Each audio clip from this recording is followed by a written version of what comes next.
मंच पर बैठे हुए बुजुर्ग नेता,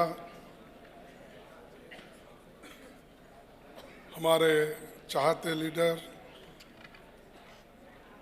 भूतपूर्व प्रधानमंत्री जी श्री मनमोहन सिंह जी और सारे वर्किंग कमेटी के सदस्य, एआईसीसी के सारे वर्किंग कमेटी के सेक्रेटरीज और यहाँ पर पधारे हुए मेरे भाइयों और बहनों, माध्यम के मेरे मित्रों और सभी एआईसीसी के घटक के अध्यक्ष और सारे नेतागण, मैं संगठन के सेक्रेटरीज को उनका आभार मानता हूं कि मुझे बोलने का मौका मिला। और इस वक्त मैं सिर्फ 2-3 बातें बताना चाहता हूं। ये ज़रूरी है क्योंकि जैसा कि गुलाम नबी आज़ाद साहब ने यहाँ पर कहा कि पार्लियामेंट में नोटबंदी पे क्यों बहस नहीं हुई, क्या कारण है, और बाहर के लोगों में ये अफवाहें फैलाए जा रहे हैं कि कांग्रेस के लोग, विरोधी दल के लोग सदन में बात नहीं करना चाहते हैं, चर्चा नहीं चाहते हैं, सिर्फ वो हंगामा मचाना चाहते हैं, पार्लियामेंट को डिस्टर्ब करना चाहते हैं और डिस्ट्रप्शन एक ही उनका तरीका है, ऐसा संदेश बाहर दिया जा रहा है। लेकिन मैं आपके नॉलेज के लिए ये बताना चाहता हूं कि जब पार्लियामेंट शुरू हुआ उसी दिन हमने रूल 56 के तहत जो एडजर्नमेंट मोशन होता है उसके तहत हमने नोटिस दी। हम सभी लोग जाकर स्पीकर से मिले कि सारे विरोधी दल के लोग ये चाहते हैं कि डिमोनेटाइजेशन पे, नोटबंदी पे चर्चा चाहते हैं, सभी बिजनेस को आप बंद करके इसको लेना चाहिए। तब उन्होंने नहीं माना, वो कहे कि एडजर्नमेंट मोशन हम नहीं ले सकते। हमने कहा ये तो पार्लियामेंट का प्रोसीजर है, ये रूल्स में है और रूल्स के तहत ही हम चर्चा करना चाहते हैं। 2-3 होने के बाद उन्होंने फिर कहा अगर आप किसी और रूल्स में नोटिस दिए तो हम आपको उसका समय देंगे। तब फिर हमने ये सोचा, सभी पार्टियों ने मिलके, 17 पार्टी के लोग मिलके और एक नोटिस दिया कि रूल 184(2) के तहत हमको डिस्कशन के लिए, चर्चा के लिए आप अवकाश दीजिए। 182 के तहत देने के बाद फिर गवर्नमेंट ने स्पीकर के ऊपर प्रेशर डाला और कहा यह भी हमको मंजूर नहीं है। तो फिर वो 2-3 दिन चले गए, ऐसे ही 2 हफ्ते चले गए, क्योंकि मोदी सरकार के हठधर्मी के वजह से और उनका जो एक टेंडेंसी है, पार्लियामेंट में नहीं बोलते, पार्लियामेंट के बाहर बोलते हैं, चर्चा वो बाहर करते हैं लेकिन अंदर आके चुप बैठते हैं।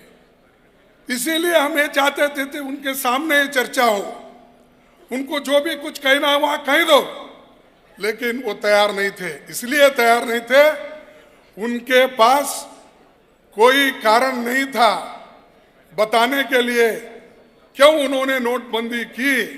ये जनता को बताने के लिए उनके पास कुछ भी नहीं था, क्योंकि सो मोटो अपने आप में मोदी जी ने 8 तारीख को, 8 नवंबर को ऐलान किया कि आज से 1000 और 500 रुपए के नोट ये कागज के टुकड़े हैं, रद्दी है, नहीं चलेगा।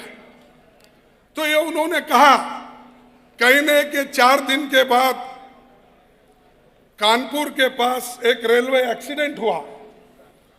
उस रेलवे एक्सीडेंट में उन्होंने कंपेंसेशन के रूप में क्या दिया? वो पुराने नोट दिए।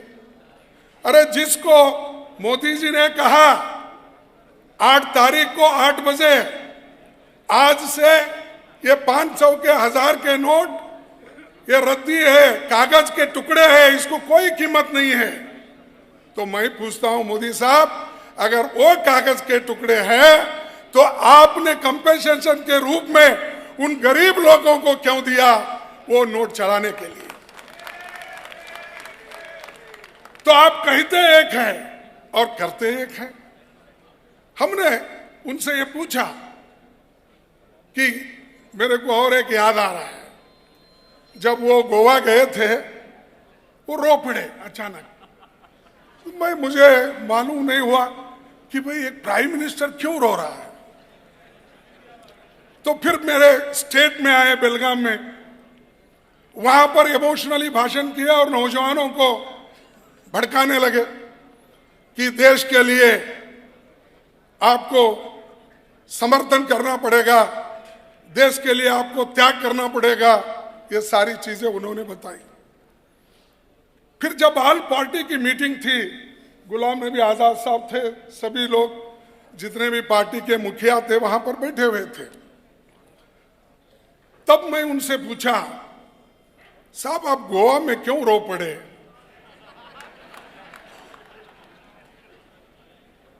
आपके जान को खतरा है इसलिए आपने बचाया, मेरे जान को खतरा है।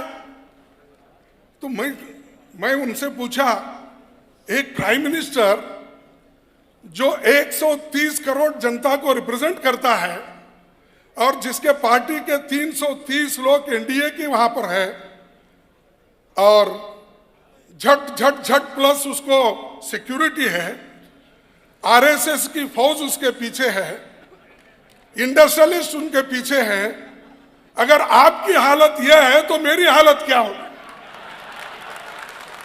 मैं पूछा ये सामने पूछा, आप किसी को भी पूछ सकते हैं।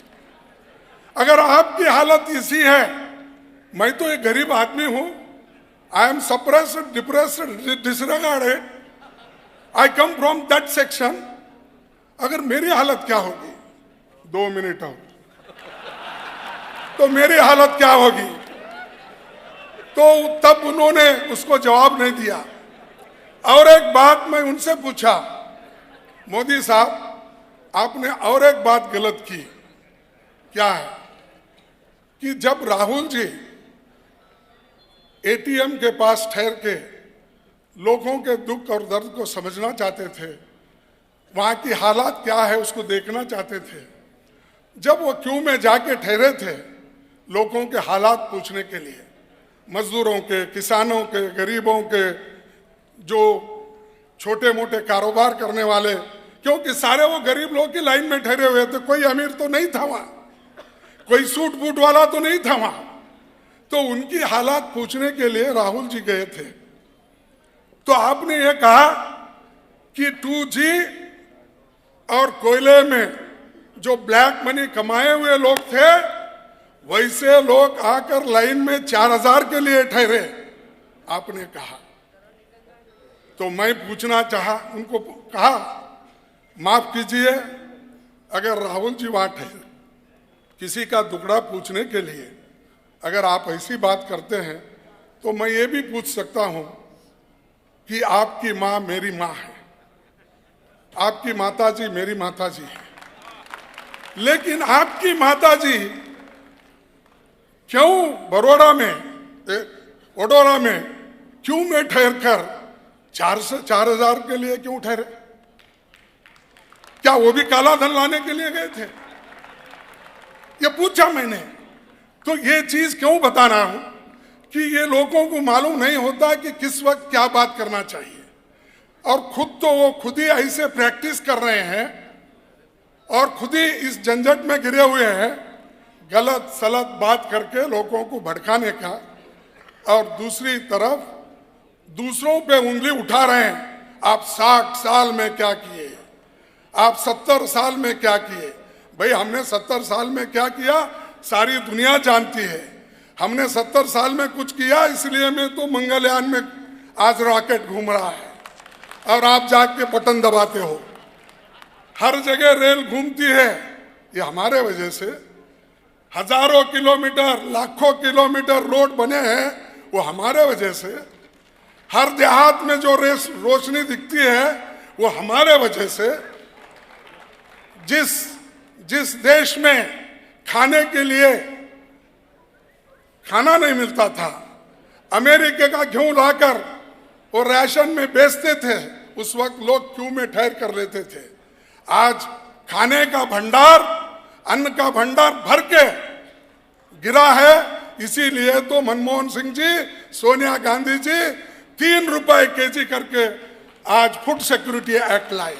ये हमने किया है, लोगों को काम देने का काम किया है। शिक्षण में उनको आरटीई एक्ट ला कर दिया है।